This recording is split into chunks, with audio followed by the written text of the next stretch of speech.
Welcome to this tutorial on how to create an Azure function using the Azure Function Core Tools and the Azure CLI. So Azure Function Tools are required for this tutorial. To download them, you can get them off npm. So it's just Azure Functions Core Tools, the npm package. I've included a link to this npm package in the blog post, which will be linked in the description. Let's set up our Azure Functions project, and we'll be using Node.js and JavaScript to create our Azure Functions.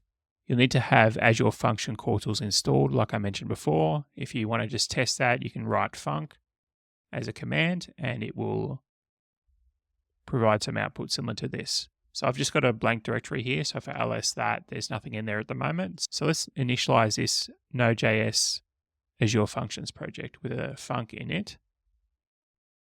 And I want to use Node, so I'll select that, and I want to use JavaScript. So it's putting a couple of files and directories into this project for me, and it's running an npm install with that as well. So in terms of the directories that are being created, there's a source functions directory. This is where all the new Azure functions will be created inside there. Then you've got the func.ignore file. So func.ignore excludes files from getting deployed into Azure when you publish your Azure function. Host.json has configuration options in it that affect all the functions within a function app. Local.settings.json is for settings, app settings, and connection strings for an Azure function that's only relevant when being run locally. It looks like that's finished now, so we'll move on to the next step, which is to create our function. So let's create our Azure function locally with a func new command. And what is the trigger we want to use for this function? We'll keep it simple and go with a HTTP trigger. And we'll enter a name for this function. I'll just leave it as HTTP trigger. You can change that if you want to. And a new function has been created for us. And you can see here under source functions, you got this function called HTTP trigger.js. And what does it do? So this is Node.js code is listening for HTTP GET and POST requests. And it's going to respond with the request body being hello and a name. And the name can be provided as a parameter into the HTTP GET or POST request. Now it looks like if that name parameter isn't there, instead it'll just say hello, world, and that's what you'll get back in the request body. So this is the function that's been created locally. So why don't we test out this function now? So we can do that with a func start command. This will test out the function locally. So this will be just executed locally using Azure Function Core Tools. Okay, so it's given me this URL to test out. So I'm going to put that in the browser to test out this HTTP trigger Azure function locally. And you can see some logs are generated here as I go to that URL in the background. So let's see what we get from this URL. We see hello, world, and we wanted to test out the name parameter. So if I say name equals Jared, you can see hello, Jared. So that's working as expected now locally. So why don't we take this Azure function locally and take it and deploy it into Azure. So before we can deploy this into Azure, we need to create some resources first.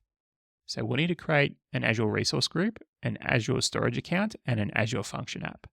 I've got some commands to do this in the blog post. You can follow along in the post. So let's create the resource group now with an az group create command. So next we'll create the storage account. Copy that over.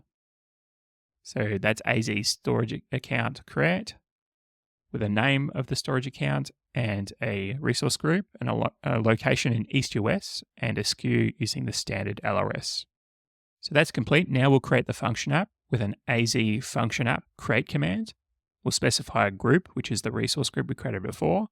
We want to use a consumption plan, and its location is going to be in the East US.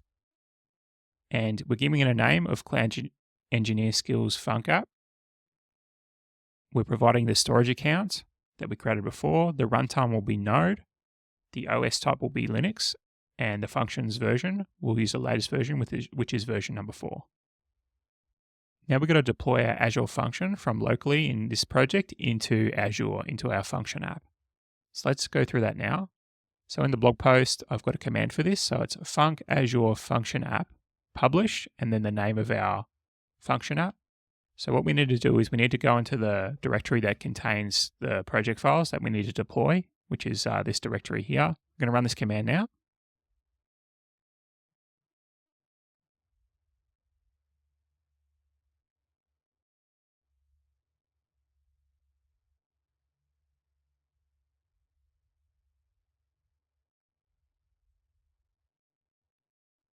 Okay, so it's given us a URL to invoke to test this, and this is the URL that's running on Azure servers.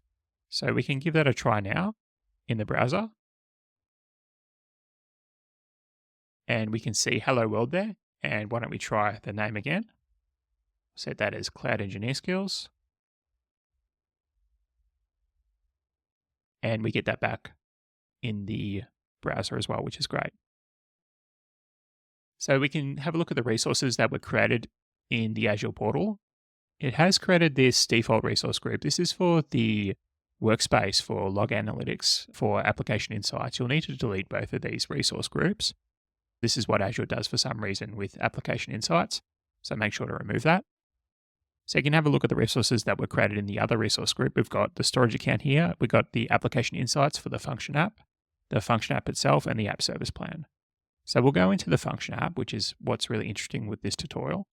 So we can see the function here, and we can go into that function, and we can see some more information about that function. We can see the logs in here as well, which is quite useful. We can see the code for this function that was deployed from our local machine. And yeah, we can get the URL from here as well. Can access these logs here. If we refresh that in the browser again, we should see a log entry in here for that. So we can also go into metrics as well. And we can see things like the execution count over time, how many of those were successful versus failed executions, and the different HTTP status codes that are returned. All right, so this is great. We will remove these resources now. So let's do that now. So we'll delete that resource group.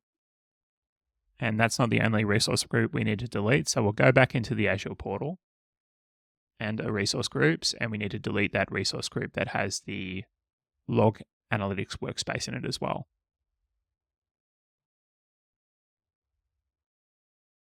That's it for this tutorial on how to create an Azure function, including how to create it, how to test it locally, and how to deploy it and create those Azure resources that you need to do before you deploy it.